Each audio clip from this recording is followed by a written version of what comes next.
దేవుడు నిజంగా నీ జీవితంలో చేయుటకు ఆయనేం బలహీనుడు కాదు.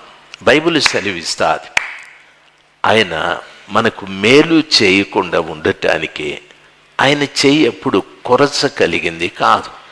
రక్షింపనేరక ఉండునట్లు ఆయన హస్తము కొరచ కాలేదు అంటాడు.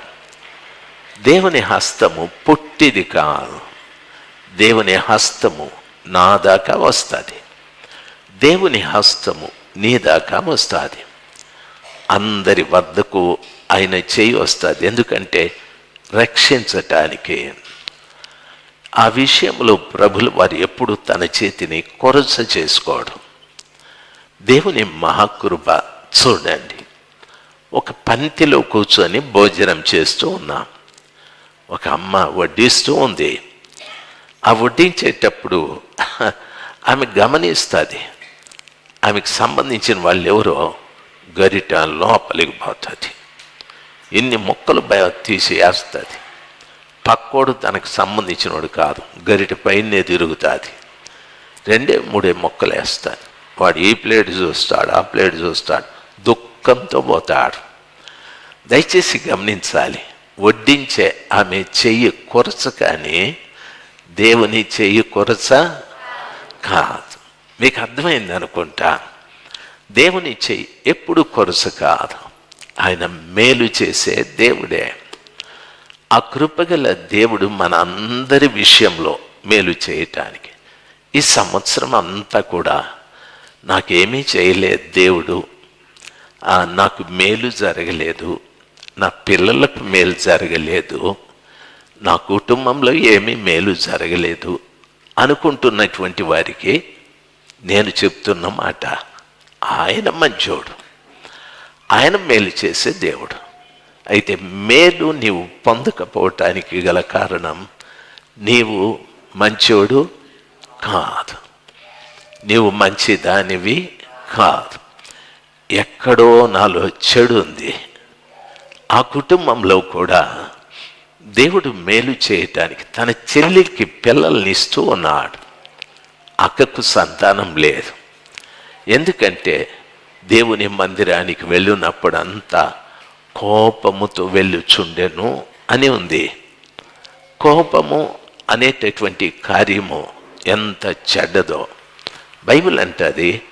కోపపడుడి కానీ పాపము చేయొద్దంటది. మన కోపము మన చేత పాపం చేయిస్తుంది. దయచేసి గమనించాలి. ఓసారి ఒక భర్త భార్య ఇద్దరూ వచ్చినారు. ఆమె చెవుకి ఎంత పెద్ద కట్టు కట్టినారు. నేను అడిగినాను, అమ్మా ఏమైంది చెవుకి అంటే,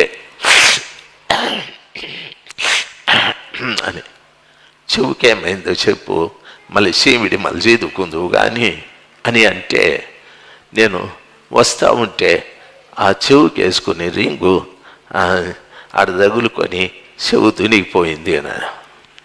ఎన్ని చెవులకు లేవు రింగులు. ఏ రోజు కూడా ఏ బిడ్డ నా రింగ్ ఆడ తగులుకొని చెవు చినిగిపోయింది అనలేదే.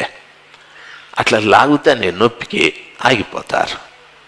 పూర్తిగా తెగేదాకా ఎట్లా లాగినావు నువ్వు అని నేను, సరేలే ఓకే వాడేడి మీ ఇంటి అయినా అన్నాడు. దాడున్నాడు చూడు, పిలసకరావన్నీ ఇట్లా అని. ఏరా చెవుని ఏం చేసినావు నాని? నేనేం చేయలేదు, చెప్పలే తునిగిపోయింది అదేనని. నిజం చెప్పరారే అంటే వాడు అన్నాడు. ఎన్నిసార్లు సార్ చెప్పేది దీనికే, అందుకే లాగి ఒకటి ఇచ్చిన తునిగిపోయింది అని. ఆ బిడ్డ అంటుంది, సార్ లాగి కొట్లే, దాన్ని పట్టుకొని ఇటు చేసినాడు, అందుకే ఇట్లా అయిపోయింది అని. రే పాపాత్ముడా, ఉదయం కొట్టింటే పోయిండేది కదరా, చెవు సిరిగేదాక ఏడ్చడమేందిరా, ఏంటి విచిత్రమైన కొట్టుడురా ఇది అని అంటే, అందుకే ఆసుపత్రికి కూడా పిలిచిపోయినాను అని అంటాడు. వాడు ఏదో గొప్ప మేలు చేసినట్లు పాపం భార్యకి. బిడ్డ తల స్నానం చేసేకి లేదు, సబ్బుతో మూతి గడిగేకి లేదు, డాక్టర్ గారు చెప్పిన జాగ్రత్త సీమ్ పడుతుంది అని. ఎన్ని బాధలో. యశోదమ్మ ఈ విషయం చాలా శ్రద్ధగా వింటా ఉంది. అంటే ఏదో ఫ్లాష్ బ్యాక్ గుర్తొచ్చినట్టుంది. దయచేసి గమనించాలి. కొట్టండి, తప్పులే. అయితే చెవులతో చేసేది, ముక్కులు బెరికేసేది, ఈ పనులు చేయొద్దండి. దెబ్బ కొడితే పోతుంది. ఆడబిడ్డ తిరిగి మనల్ని కొట్టలేదు కదా, కాబట్టి కొట్టండి. సాయంకాలానికి ఆ దెబ్బ మరిచిపోయేటట్టు వాళ్ళకి ఏదైనా తీసుకొచ్చి పెట్టండి, సరిపోతుంది, అంతే. అట్లనే అన్న కొట్టారు. నేను ఊరికే చెప్తా ఉన్నాను, మీరు దేవుని బిడ్డలు. దేవుడు చాలా మంచోడు, మీరు కూడా చాలా మంచోళ్ళు. జాన్సమ్మ భర్త ఆలోచిస్తూ ఉన్నాడు, ఎట్లా మనం వేద్దామా ఒక గేటని. అయిపోతుంది నీ పని. ఇప్పుడే బాప్తిసం పెండింగ్ పడిపోయింది కాబట్టి ఇప్పుడు కొత్త రూల్ వచ్చింది ఇమ్మాన్యుయల్ చర్చిలో. భార్య బాప్తిసం తీసుకోవాలంటే భర్త సర్టిఫికెట్ ఇవ్వాలి మాకు, నా భార్య మంచిది అని. భర్త బాప్తిసం తీసుకోవాలంటే భార్య సర్టిఫికెట్ ఇవ్వాల, నా భర్త మంచోడని. సర్టిఫికెట్లు రెడీనా నాయనా జేమ్స్? రెడీగా ఉన్నాయంట. కాబట్టి నైనా ఇంకొక రూల్ కూడా పెట్టినారంట. క్రమంగా 1 సంవత్సరం వస్తేనే సంఘానికి ఏ ఆదివారము తప్పిపోకూడదు. సంవత్సరానికి ఎన్ని ఆదివారాలు? 52 ఆదివారాలు నాకు కనిపించాలి. అయిపోయింది నీ పని. 52 ఆదివారాలు. తమ్ముడికే కాదు, అందరికీ ఈ చట్టం. ఎందుకంటే అట్లా మునిగేసి వెళ్ళిపోతారు, అది ఆడబోతారో తెలీదు.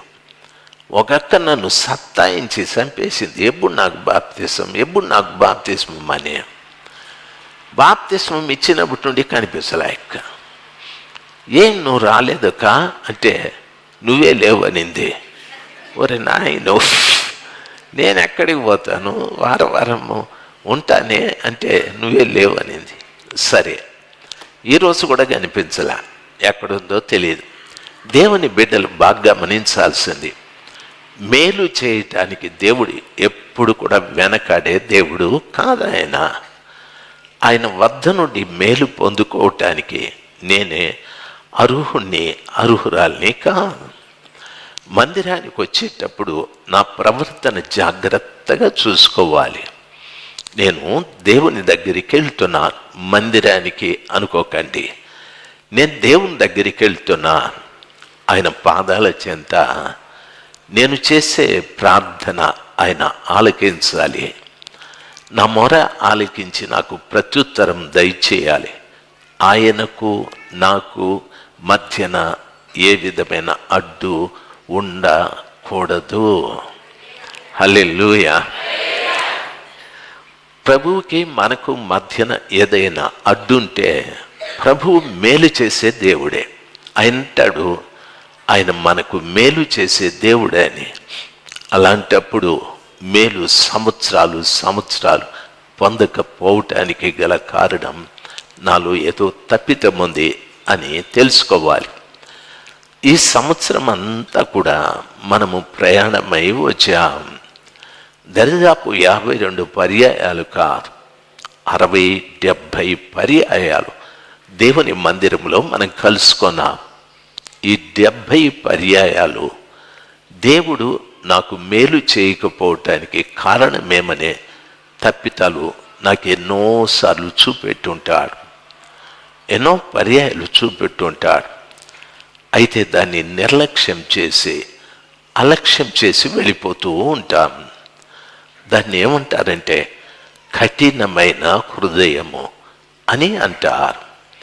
ప్రభువు మనకు చెప్పిన, నా తప్పితాన్ని నాకు తెలియజెప్పిన దాన్ని అస్సలు నేను లెక్క చేయకుండా వెళ్ళిపోతే నా హృదయం ఏమిటంటే కఠిన హృదయము అంటారు.